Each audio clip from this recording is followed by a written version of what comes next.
In 1991, two church leaders from the quiet town of Waverly, Tennessee, Pastor James Darrell and his assistant Anthony Weiss, vanished without a trace after a late-night meeting.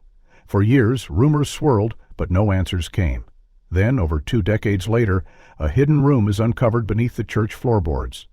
What lay inside would unravel a truth far darker than anyone imagined. The rain hadn't let up for 3 straight days in the small town of Waverly, Tennessee. It drizzled over rooftops, soaked the faded American flags hanging from porches, and tapped steadily on the stained glass windows of St. Albans Baptist Church. Inside, the sanctuary was silent, eerily so. A single candle flickered near the draft from a cracked window high above. Pastor James Darrell had never missed a Sunday service in 12 years, not until now. And it wasn't just Sunday he missed. He hadn't been seen or heard from since Thursday night's budget meeting. Nor had Anthony Weiss, the church's long-standing treasurer and James's close confidant. That meeting, as the record showed, was never officially concluded. The minutes ended mid-sentence, as if someone had stood up mid-speech and walked out, or been taken. That Sunday morning, the congregation sat stiffly, whispering behind hymnals, stealing glances at the empty pulpit. The deacons looked uneasy, offering no real answers except that Pastor James is away on urgent church business. But in a town where everybody knew everybody, lies didn't stretch very far. Something was wrong, and everyone felt it in their bones. Outside, the parking lot still held Anthony's maroon pickup, untouched for 3 days. The glove compartment, when later opened by police, contained his checkbook, a pack of mints, and an envelope labeled Thursday budget notes. But the most unsettling part wasn't what was inside the truck. It was that no one remembered seeing him leave it. James's wife, Gloria, reported him missing Friday morning. She said he'd come home late Thursday night, deeply troubled, clutching his Bible tighter than usual.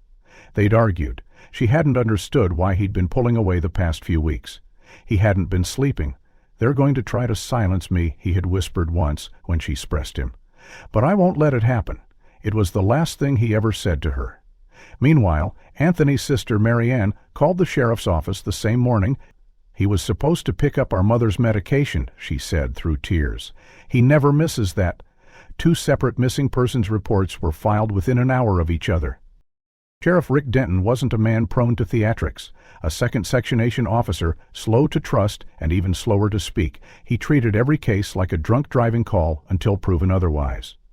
But even Rick felt the dissonance when he walked through the church that Friday afternoon. Nothing was out of place, except that everything was. Janitor Harold Gibbons said no one had entered it since Thursday evening. "He was still in there when I left," Harold recalled. Lights on, doors shut, blinds drawn. When Rick unlocked the study, he found the room intact, Bible on the desk, sermon notes mid-draft, a half cup of cold coffee. No signs of struggle. But one thing was off. James's keys were still on the hook, and his leather satchel was missing. It scoured the premises, then the surrounding woods and back roads. No tire tracks, no blood, no footprints. No signs of foul play, nor any suggestion they'd left town voluntarily. Their bank accounts hadn't been touched, credit cards unused, no plane or bus tickets in their names. It was like they had dissolved into thin air. The church community fractured quickly. Rumors bred like bacteria. Some said James had discovered embezzlement and was silenced.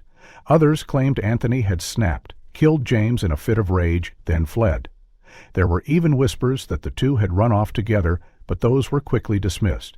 James had been married for 18 years. Anthony, though unmarried, had been vocal about his devotion to his church and country. Behind closed doors, a different kind of fear settled in. Gloria stopped attending services altogether. Marianne flew in from Ohio to pack up Anthony's apartment, her face pale with anger and grief. The new head deacon, Gerald Fox, held a tense meeting with church elders stating that the congregation must remain focused on prayer, not speculation. But even prayer couldn't quiet what lingered in the air. There was a chill around the church, one that settled in the bones and wouldn't leave. The town of Waverly moved on, as small towns do. The seats at St. Albans filled again, though James's pulpit remained empty for months. A new pastor was installed, a younger man from Memphis with a gentle tone and forgettable sermons. The church painted over jail's office's door. The local paper ran a 2 Canola article titled "Faith Tested but Not Lost," quoting Gerald Fox about God's mysterious will. No follow-ups were ever published. Still, some didn't forget. Micah Darrell, now 13, grew quiet and distant after his father's disappearances. He stopped attending youth group. He stopped playing baseball.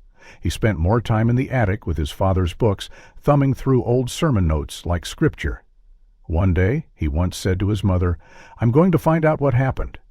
He didn't speak much after that, but the sentence stayed with him, buried in the marrow of his growing bones. 20 years would pass before Micah returned to Waverly. In that time, he'd studied journalism, then filmmaking. He'd produced short documentaries on stories others found too obscure or too uncomfortable. He didn't chase headlines, he chased silence, the kind that covered over truth. And when an aging member of the St. Albans congregation submitted a handwritten tip to a podcast Micah hosted in 2011, simply stating, "You should come home," they didn't vanish. They were buried. He knew it was time. Micah Darrell stepped out of the rental car into the thick summer air of Waverly, Tennessee, the smell of honeysuckle clinging to the breeze like a memory he hadn't asked for. He hadn't been back in nearly 2 decades, not since college whisked him away and ambition anchored him elsewhere. But the town hadn't changed. Not really. The gas station still had the flickering E in its sign. The old barber shop still advertised $7, 0 cents haircuts on a rusted whiteboard. And Sandaled Baptist Church still stood like a silent witness, its white steeple jutting above the trees like a finger pointing heavenward, unmoved by time. He had returned not out of sentiment, but because of a voicemail. A former Sunday school teacher named Elsie Bennett, now 83, had left a cryptic message on his podcast line.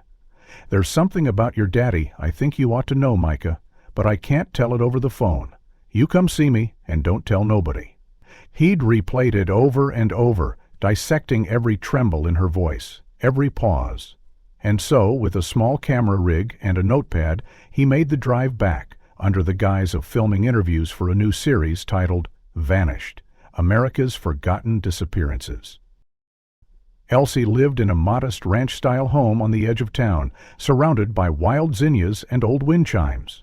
Her eyes, still sharp despite her years, studied Micah with a mixture of affection and calculation as he set up his microphone. "You look like your daddy," she said, as he adjusted her lapel mic. "He used to stand in that pulpit like it was holding him up, not the other way around." They began the interview like any other, basic questions about the church's history, community dynamics, memories of James and Anthony. But when he eased toward the topic of the night they vanished, her expression shifted. "The church said they ran off. Others said they fought over money. But that's not it," she whispered. "That's not it at all," he pressed, gently assisting her, even though they were alone. "I remember James pacing in the fellowship hall the week before, said he was about to turn the light on what's been festering in the dark. Said he couldn't stand the lies anymore." She stopped, clutched the edge of her shawl. Then they were gone. That night, Micah returned to the motel just outside town, with her words circling in his head like gnats. Festering in the dark, it echoed something his mother once said in a rare moment of openness. "Your father didn't leave us. He was taken from the truth." As he stared at the faded ceiling tiles, another memory surfaced, one he hadn't considered in years. The week before his father disappeared, Micah had come home early from baseball practice. He'd heard arguing through the study door, his father's voice, tense and trembling, saying, "We can't protect them by hiding it. We damn them if we do."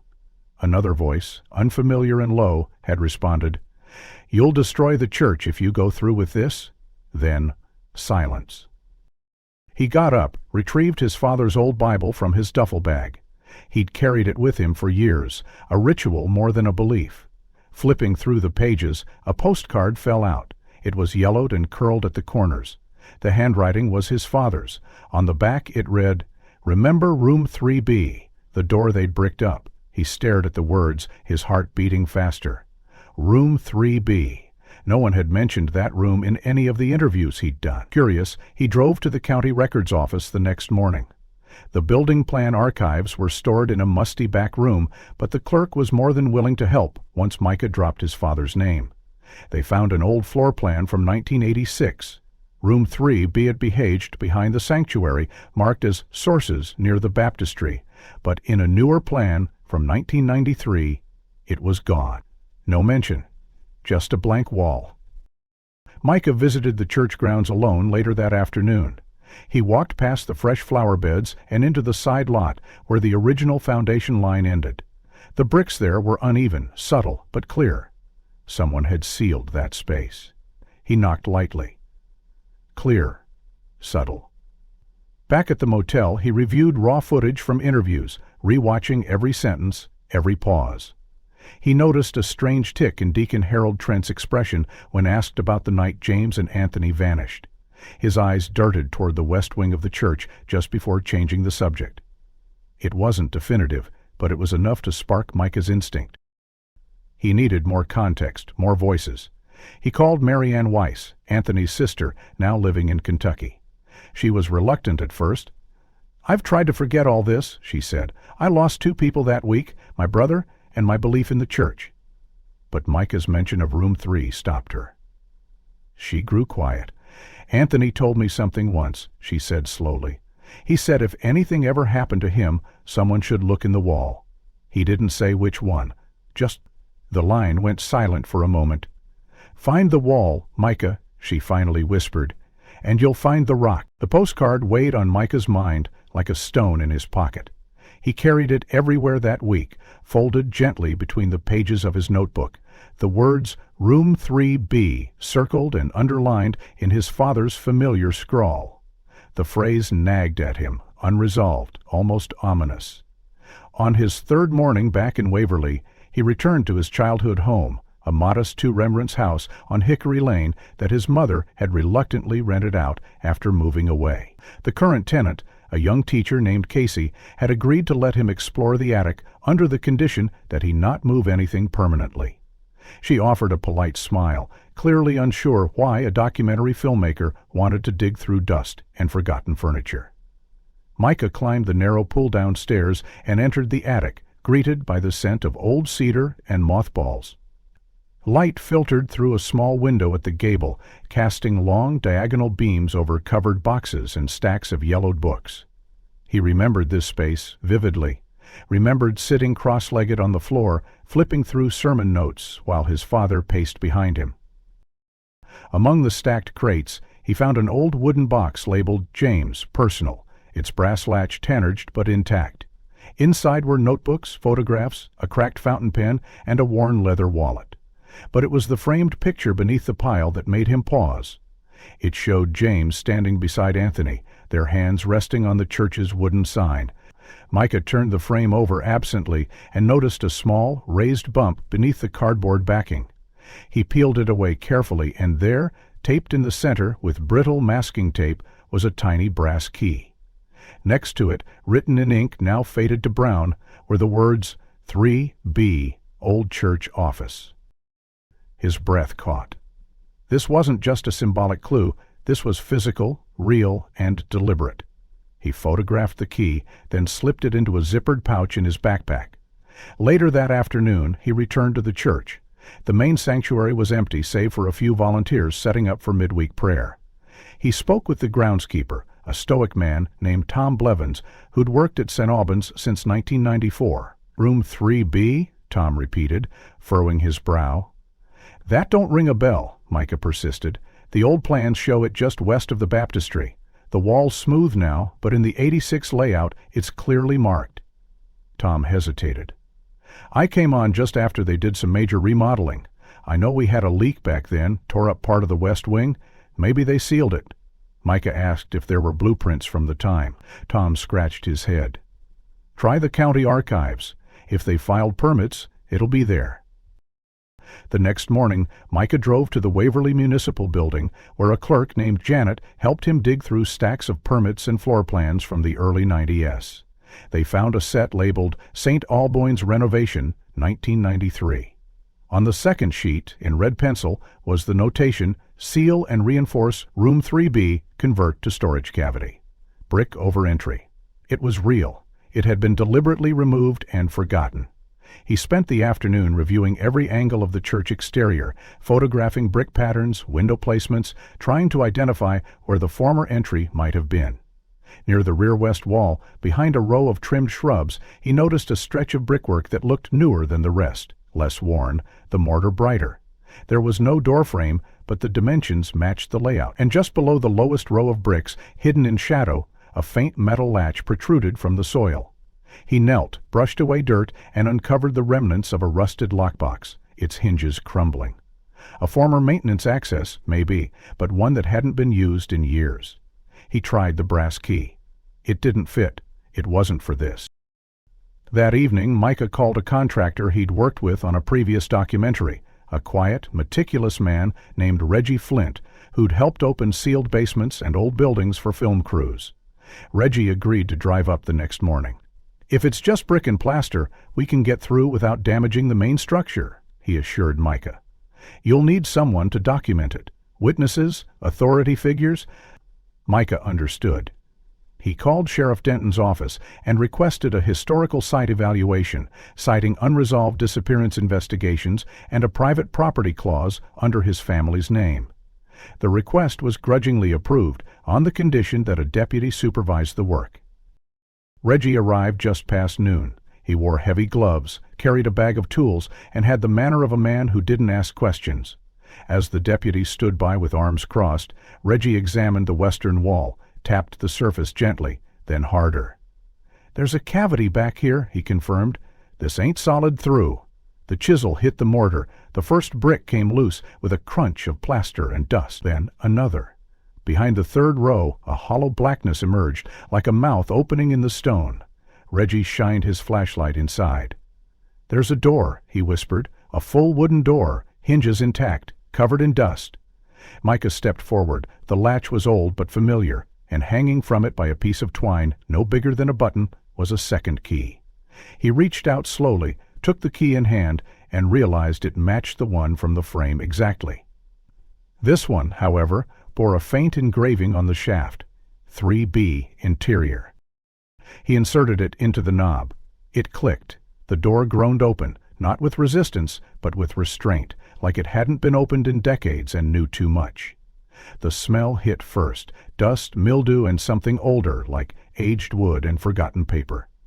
The flashlight beam danced across shelves filled with stacked boxes, binders, and file cabinets. A wooden desk sat in the corner, untouched, with a closed drawer slightly ajar. The air inside was heavy, but not suffocating. Time had settled like a layer over everything. Micah stepped inside. Micah stepped across the threshold of room 3B as the heavy scent of mildew thickened with every breath. Reggie held the flashlight higher, sweeping it slowly across the room's untouched contents. Dust danced like ash in the beam, floating through the still air, as if reluctant to be disturbed. Against the far wall, 3 tall filing cabinets loomed like forgotten sentinels, each one coated in years of grime.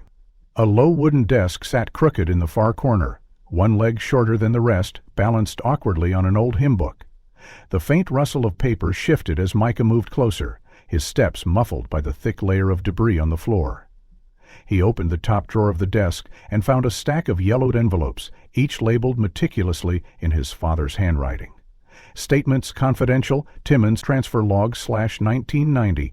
The folders felt fragile, the paper brittle at the edges, but every word inside was legible and deliberate. Reggie stood back, respectful, though clearly intrigued. The deputy behind them muttered something about getting the sheriff down here. Micah didn't hear him. He was already unfolding a folded note clipped to a typed document. It read, "If this room is ever opened, tell the truth, even if no one wants to hear it."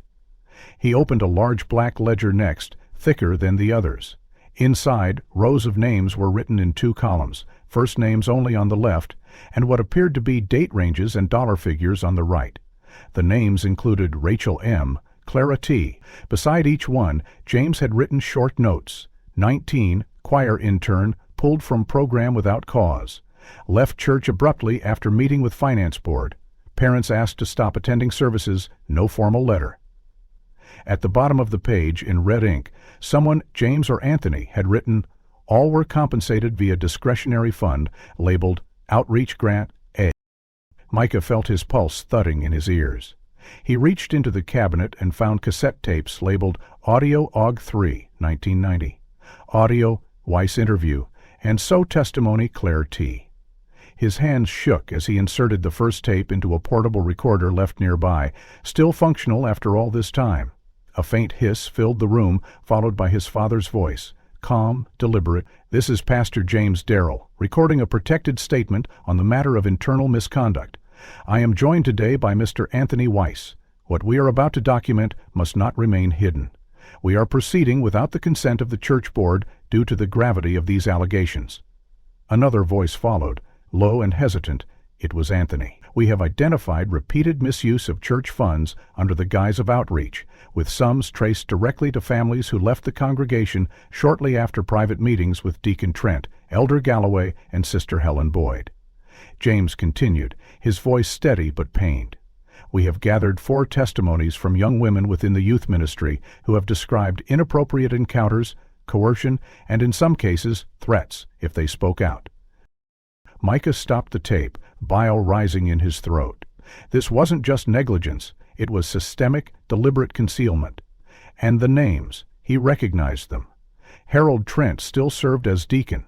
Helen Boyd, though older now, was still on the church's administrative board, and Elder Galloway, if records were correct, had died in 1995, but his name was still etched in a commemorative plaque outside the church entrance. Micah's hands clenched. All this time the story had been framed as abandonment, maybe scandal, but it had never been about his father's failure. It had been about his fight. Reggie watched him carefully, noting the pale tension in Micah's face. "This bigger than you thought?" Micah nodded, his voice hoarse. "Much bigger." He turned to the deputy. "I want these materials documented under official custody. They're potential evidence of crimes, possibly ongoing." The deputy hesitated. "This stuff is old. Statues might not hold." Micah fixed him with a look that cut through dust and years. "That's not your decision.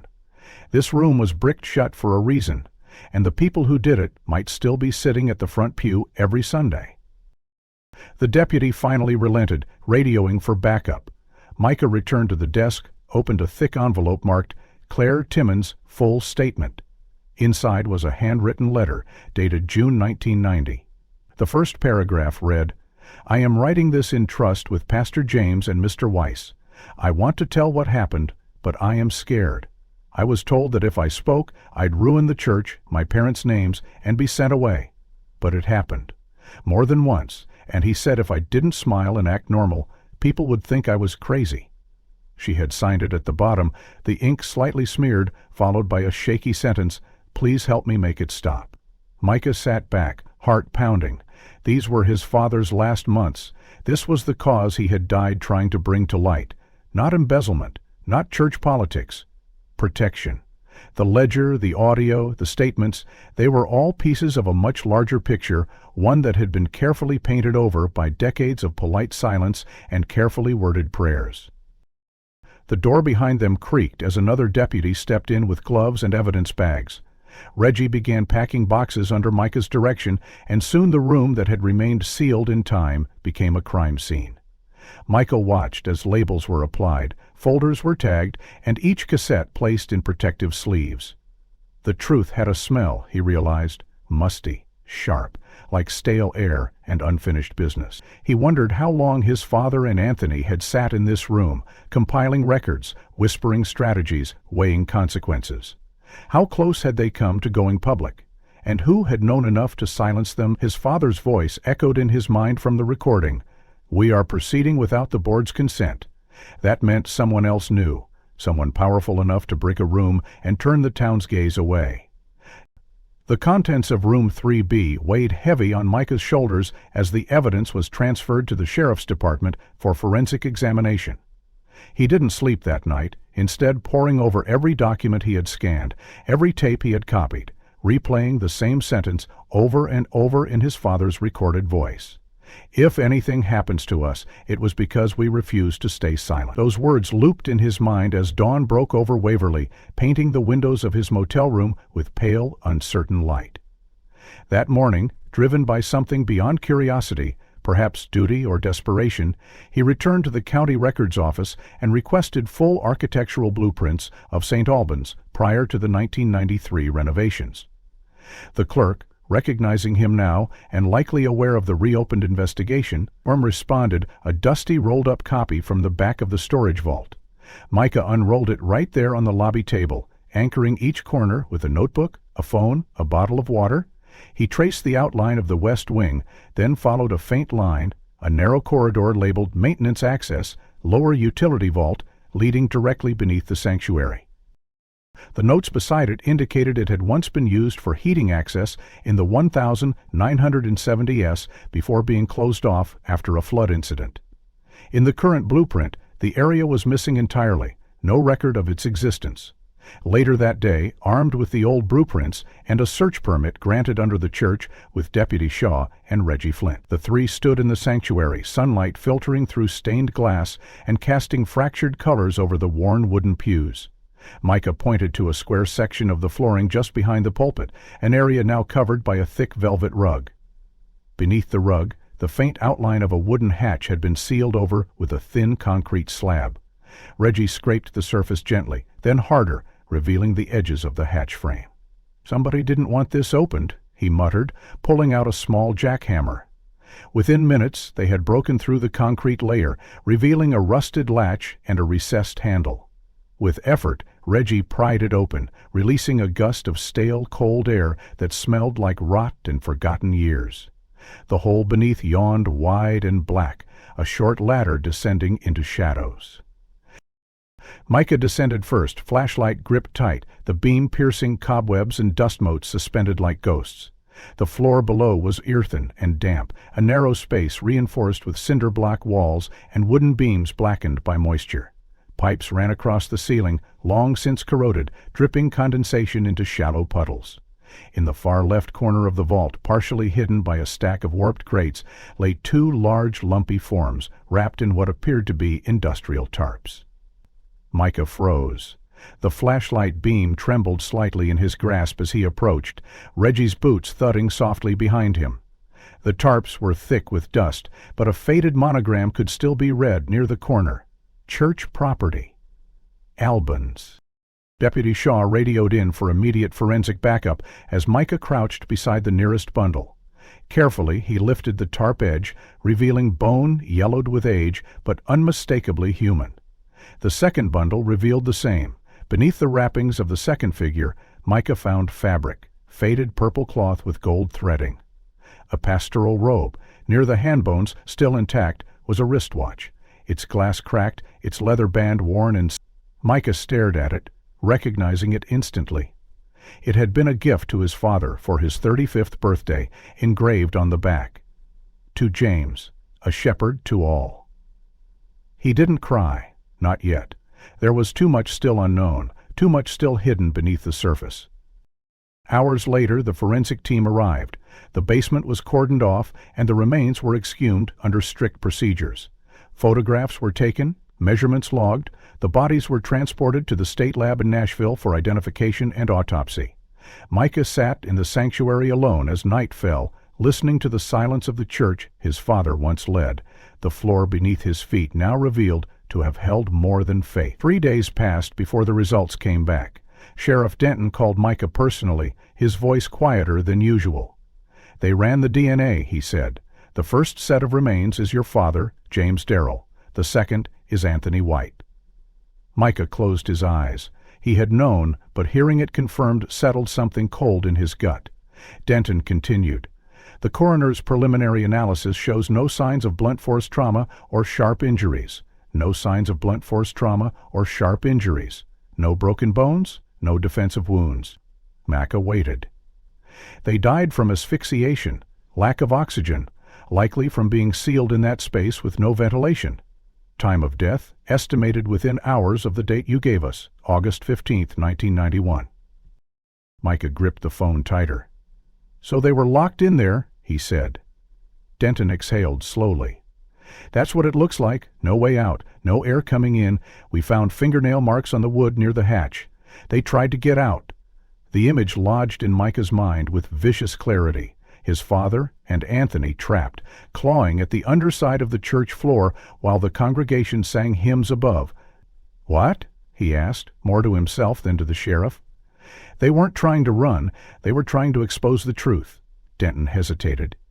"It's likely they were lured or forced down there. The presence of the tarps, the robe, even the positioning. It looks planned." Micah hung up soon after, his ears ringing. He sat in his car outside the church, staring at the building as headlights from passing trucks flickered across its walls. He thought of room 3B. He thought of the ledger, the audio, the sealed hatch. Someone had orchestrated all of this. Someone who had sat at Sunday service year after year, knowing exactly where James and Anthony were buried. As Micah turned the engine off and stepped into the night air, he knew what had to come next. The wind carried a dry chill as Micah approached the Waverly rest home, the sun dipping behind clouds in an overcast haze. He clutched a small voice recorder in his coat pocket, fingers tightening unconsciously with each step. The name Elsie Bennett had resurfaced in a call from Sheriff Denton, who'd received a handwritten letter, anonymous, but clearly penned in a shaky hand, mailed directly to the department. The contents were short, almost cryptic. "I never spoke, but I heard them. Room 3B was only part of it. Please find the boy. He deserves the truth." A second slip of paper bore the name of the rest home and the words, "Ask for Elsie B."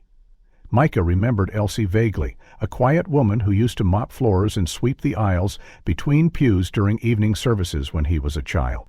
He hadn't spoken to her in over 20 years, but her name stirred something deep, connected to the scent of lemon cleaner and the soft rustle of hymnals being stacked after worshiping. At the front desk, a nurse with tired eyes led him through a hallway that smelled of powder and thyme. Room 217. Elsie Bennett lay half-sitting in a recliner, her hair thin and white, skin papery against the collar of a knitted shawl. Her eyes, though, were sharp and fixed on him the moment he entered. "James's boy," she said without hesitation. "I'd know that face anywhere." Micah sat across from her, setting the recorder down gently. "Miss Elsie," he began, but she raised a hand, slow and trembling. "Before you ask me anything, I need to tell you why I didn't speak, why I stayed quiet when I should have screamed." Micah nodded, giving her space.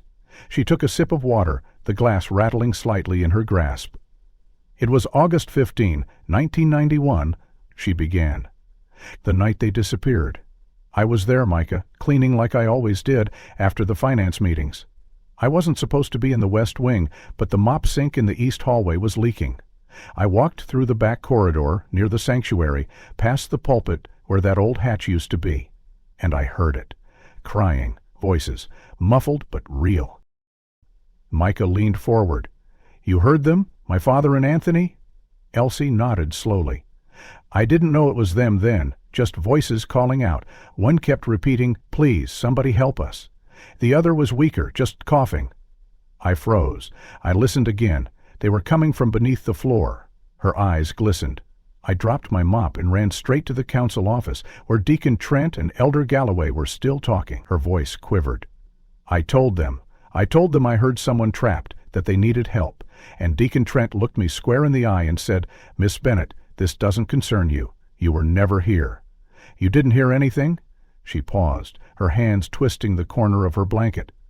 "I told them I was going to call the sheriff, that someone was in danger, and that's when Helen Boyd stepped in." Micah's stomach turned at the mention of the third name. Elsie continued, her voice dropping. "She said if I told anyone, I'd lose my job, my pension, and that the church would blacken my name from the portrait to the courthouse. I was widowed, Micah. I had no savings, no family to lean on. I froze. And then she put her hand on mine and said something I'll never forget. She said, 'Some truths must stay buried for the good of the flock.'" Micah sat in stunned silence, the air around him thick with the weight of her confession. "So I kept my mouth shut," Elsie said softly. "I cleaned the floors, I listened to the sermons, and every time I walked past that sealed floor panel, I felt sick." She pointed toward the recorder. "I wrote that letter because I saw your name in the paper. I saw that you were asking questions, and I couldn't stay silent anymore." Micah pressed the record button, asked for her permission to document the statement. She nodded, and he began to ask clarifying questions, filling in the gaps, verifying the timeline, the layout, the interactions. Every piece of her story aligned with what he had uncovered. the voices, the location, the sequence of events. What shook him most was not just her memory, but the detail with which she recalled the emotional manipulation. They used scripture, she said at one point. They told me that disobedience against the church was disobedience against God, that if I brought scandal, I'd be part of the fall. After an hour, Elsie's strength began to fade. Micah stood to leave, his voice quieter. "Miss Elsie, why now, after all these years?" She looked up at him with eyes full of regret and resolve. "Because you came back, and because I don't want to meet God with this weight still on my chest." Micah squeezed her hand gently, thanked her, and promised he'd protect her statement.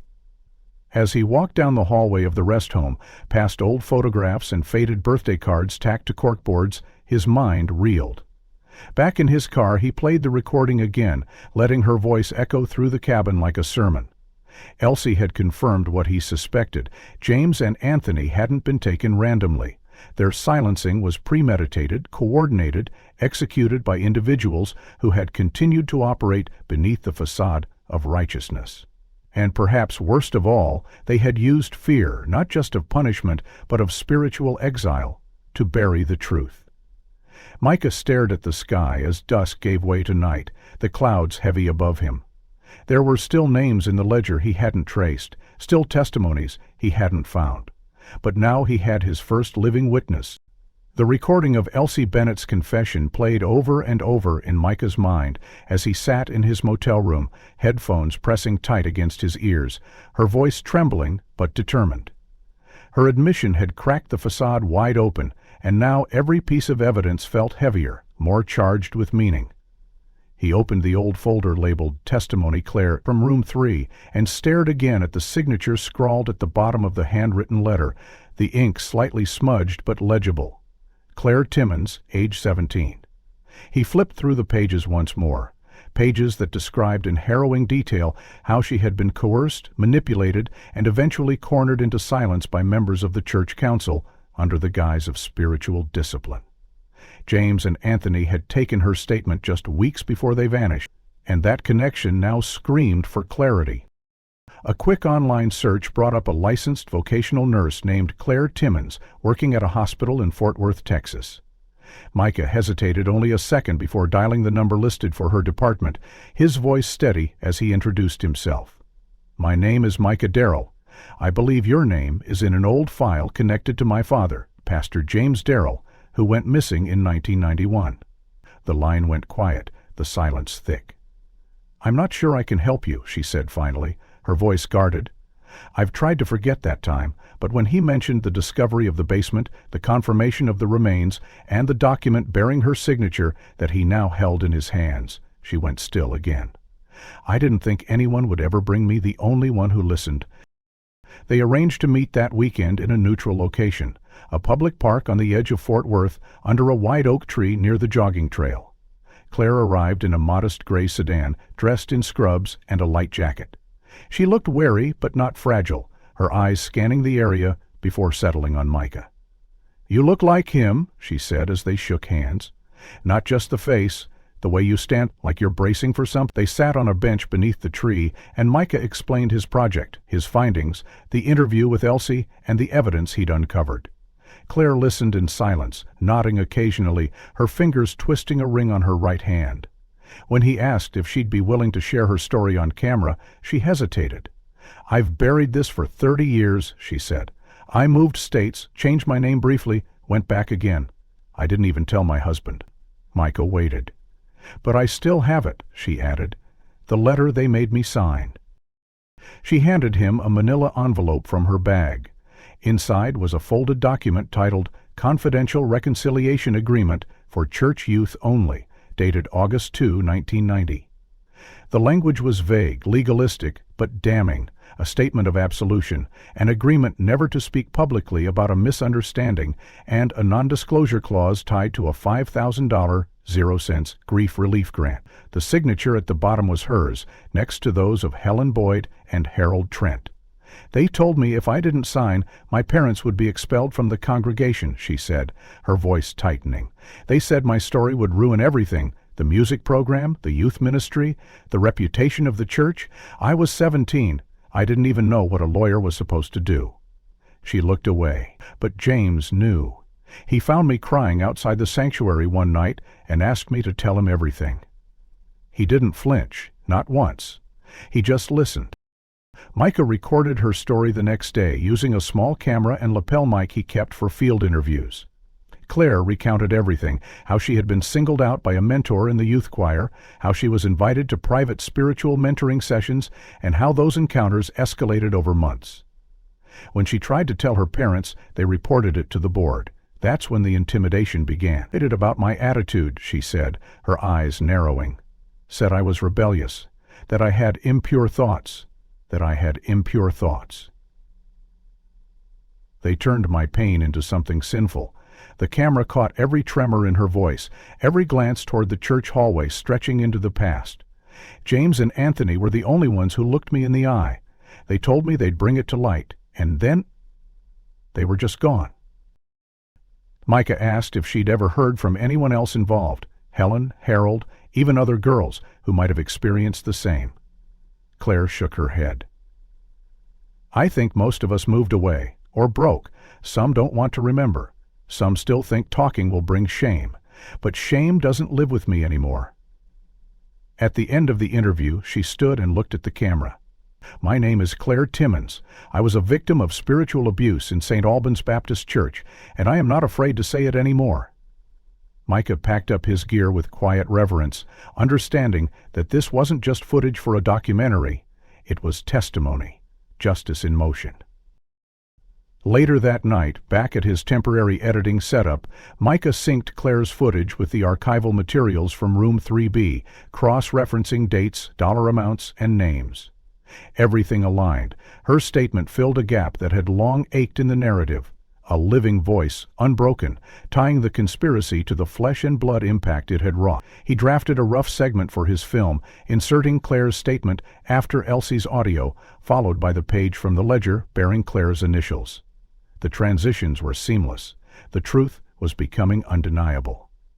But as he uploaded the files to a secure server, a new message pinged in his inbox, from an address he didn't recognize, with the subject line, "You're not the only one looking." The body of the message read, "Only the only one looking." The body of the message read, "Only a date." Micah sat in the county municipal office, a projection screen humming quietly as the first few minutes of his documentary played on the wall before a panel of district officials, the sheriff and 2 assistant attorneys. He had worked through the night stitching together footage, Elsie Bennett's trembling confession, Claire Timmons' voice. He didn't bother with dramatic music or cinematic transitions. The truth didn't need embellishment. Each segment hit harder than the last, a slow accumulation of weight, each name and date a thread unraveling a tapestry of deception. As the film reached the point where Claire presented the original confidential reconciliation agreement with the signatures of Harold Trent and Helen Boyd, the room grew utterly silent. One of the attorneys paused the film and asked Micah to rewind, focusing on the signature at the bottom. "That's still the current board head?" she asked. "Harold Trent?" Micah nodded. "He presided over every finance meeting since 1989. The sheriff leaned forward. "You're certain this document is authentic?" Micah pulled the original from a protected case. "Claire kept it. We verified the handwriting with 2 independent analysts. It's real, just like the tapes from Room 3B, just like my father's voice, saying, 'We are proceeding without the board's consent.'" The silence deepened. The DA signaled the end of the meeting and called for an emergency grand jury review. 2 days later, under quiet escort, Micah handed over all original media, recordings and evidence logs to the state's investigative division. A subpoena was issued for Harold Trent to appear before the panel. When deputies arrived at his home, they found him preparing notes for a Wednesday night prayer service. He did not resist arrest, but his face reportedly showed no surprise. "I knew this day would come," he said to the officer, cuffing his wrists. Under questioning, Harold admitted to confronting James and Anthony on the night of their disappearance. They were going to destroy the congregation, he stated, over allegations, rumors, things that could never be proven and would only hurt the innocent. When asked if he sealed the hatch to the basement, he nodded. "Only for the night. I planned to talk to them in the morning, but I forgot." His voice cracked, but not from sorrow. It was weariness, calculation slipping beneath a practiced exterior. Investigators found this admission suspect, especially after forensic teams recovered a church janitorial checklist for that week with East Hatch Secure circled in red ink and initialed Hush Money. And the ledger showing hush money dispersed directly after that night painted a far more deliberate picture. District Attorney Collins issued a press statement confirming that Deacon Harold Trent was formally charged with obstruction of justice, witness intimidation, unlawful confinement resulting in death, and conspiracy to conceal evidence in a homicide investigation. The community reeled. For over 3 decades, Harold had been the voice of spiritual authority in Waverly, delivering sermons, hosting youth camps, visiting the sick. But behind the pulpit charm was a man who had helped orchestrate a silence so complete that 2 men died beneath his church without a single parishioner questioning where they had gone. Church members who once defended him now sat in stunned silence during services, while some wept openly. Others walked out, unwilling to accept what had long been suppressed. Micah, meanwhile, met with the Attorney General's liaison to outline a full chronology of the cover-up, using timelines from ledger entries, the minutes of finance meetings, and statements from former church staff. They built a narrative showing how James and Anthony had attempted to gather enough internal support to bring the matter before the congregation. "He wasn't trying to shame anyone," Micah said during the meeting. "My father believed in restoration. But they were afraid of exposure, not healing." The liaison leaned back, expression unreadable. And they buried that fear with him. Among the most damning discoveries was an email backup recovered from an old church server, preserved only because it had once been synced to an off-site missionary database. In it, dated 2 weeks before the disappearances, Harold wrote to Helen Boyd, "If James moves forward, we lose everything." The phrasing was telling: not to contain, not give it.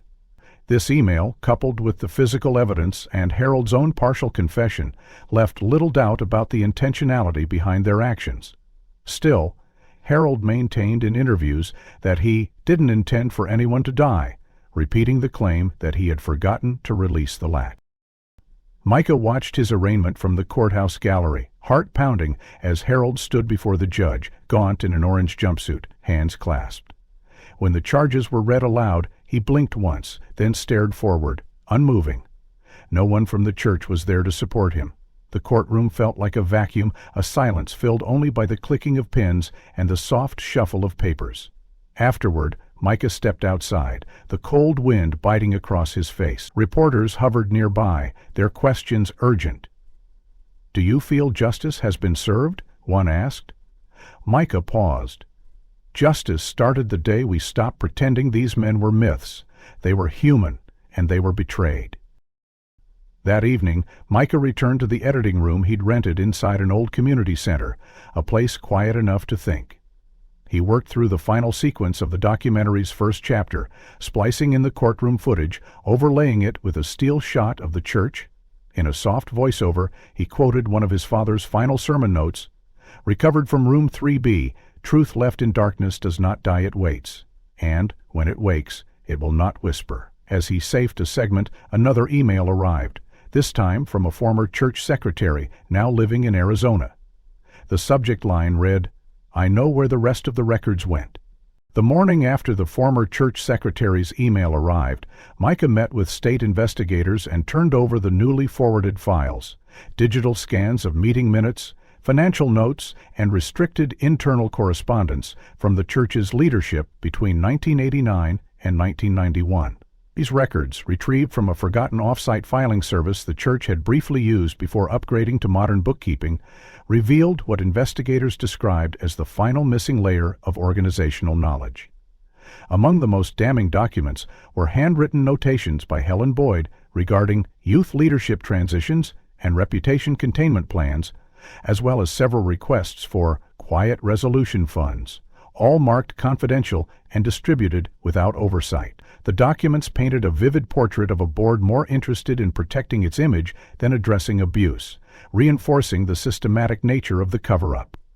By the time the Attorney General's task force released their interim findings, the report had swelled into over 200 pages of misconduct, obstruction, and spiritual manipulation.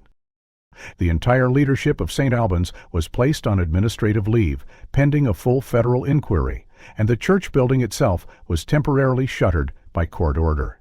A sign posted to the sanctuary doors read, "This property is under investigation.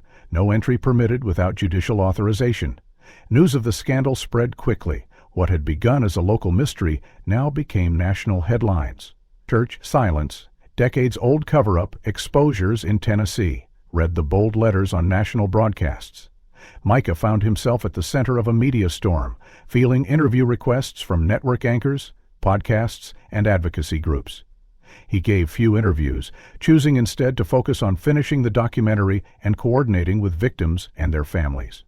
But he knew something was still missing, something communal, something tangible. Justice had begun in courtrooms and hard drives, but it had to reach the people whose lives had been shaped by the lie. Micah contacted the mayor's office to request use of the town square for a public memorial. He asked for no banners, no performances, just space. Space for people to remember and to see each other as part of a truth long buried. He contacted the families of James Darrell and Anthony Weiss, of Claire Timmons and the other named survivors, of the choir students who had moved away or been silent. He asked them if they would come, not to speak publicly if they didn't want to, but to be present, to be counted. One by one, they agreed.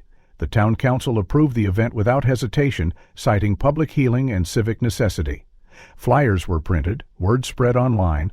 On the day of the memorial, a cold wind stirred the flags in the town square. Rows of folding chairs lined the brick plaza, a single podium standing quietly before them. Micah wore a simple black coat and stood to the side, watching as the crowd gathered. Hundreds came, some locals, some from neighboring counties, some from far away, drawn by faith, by curiosity, or by guilt they couldn't name. An elderly man stood with his granddaughter near the front, holding a candle and a handwritten note. A former youth choir member, now a teacher, hugged Claire without saying a word. As the event began, Micah stepped to the podium, his voice steady as he welcomed everyone. He didn't read from a script, he simply told the truth. "This isn't a service," he said. "It's a reckoning, not against faith, but against fear. We're here because two men told the truth, and the truth cost them everything. But truth doesn't die. It waits." He stepped aside then and let others speak. Claire Timmons stood quietly and thanked the crowd for standing with her. Elsie Bennett, assisted by a nurse, read a brief poem and bowed her head. No politicians spoke. No religious leaders led. The microphone was passed only between those who had carried the story's weight the longest. Toward the end, Micah returned to the podium. "This isn't the end of a story," he said. "It's the start of one we should have heard 30 years ago."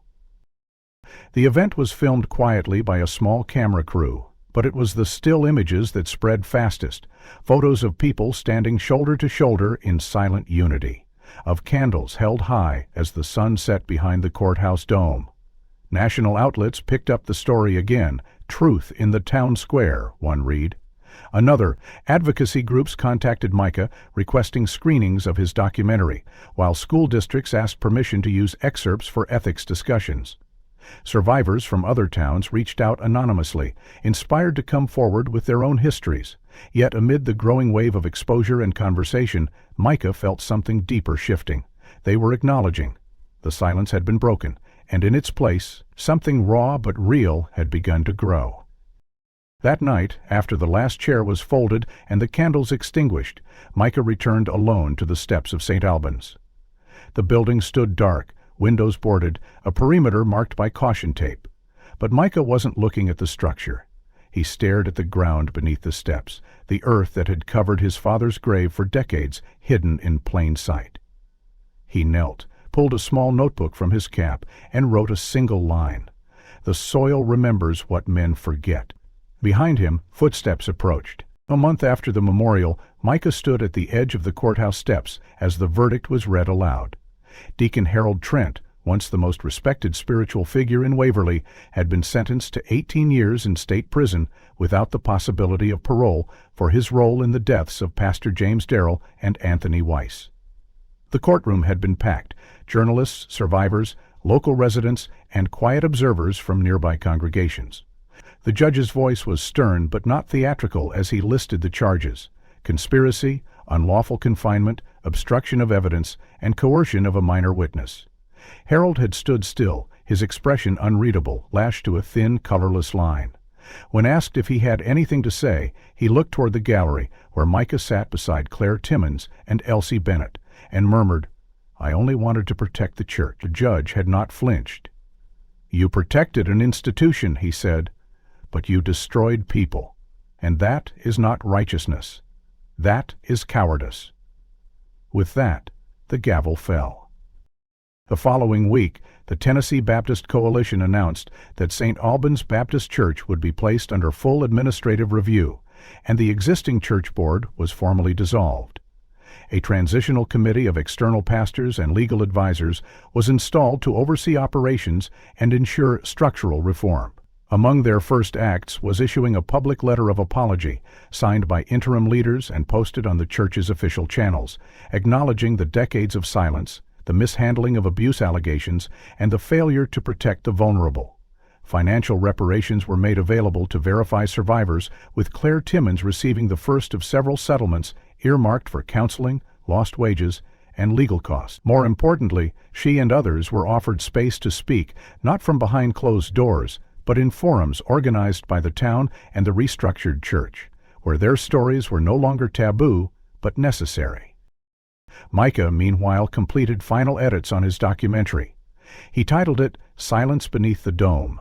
The name was chosen carefully, not for drama, but as a direct reference to the physical roof of the church that had covered not just prayers, but secrets. The film premiered in a small screening room at a local university before being picked up by an independent distributor specializing in social justice features. It was met with quiet awe and a slow but powerful wave of acclaim. Viewers across the country watched the story unfold, not through reenactments, but through grainy photographs, archived recordings, courtroom testimony, and the unwavering words of survivors. Critics praised the documentary for its restraint, its refusal to sensationalize what was already unbearable. Micah's narration, sparse and reflective, wove the past and present together with one persistent theme. Silence was never safety.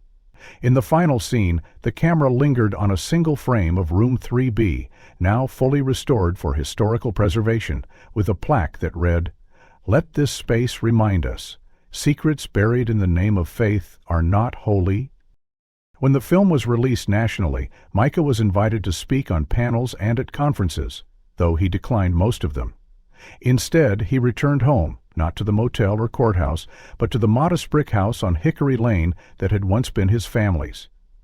The tenant had moved out, and through a quiet purchase, Micah had reclaimed it. He restored his father's study, placing the framed photo of James and Anthony back on the desk beside a newly framed copy of the sermon James had never gotten to deliver, titled "To Confront with Grace." He added a single candle to the corner shelf, kept it lit each evening as a ritual of remembrance. One morning, after receiving a letter from a young pastor in Virginia thanking him for the courage to name wrongdoing in his own ministry, Micah sat down to record the final lines of his director's commentary. The room was silent except for the soft hum of the microphone. "They told me to let it go," he began. "They told me the past was too painful, too dangerous. They told me not to disturb the peace of a church that had moved on. But I couldn't move on. Not when my father died under the sanctuary he gave his life to. Not when men wore titles they didn't earn, preaching peace while silencing the broken. I was told that silence was godly, that it was safer to forgive and forget.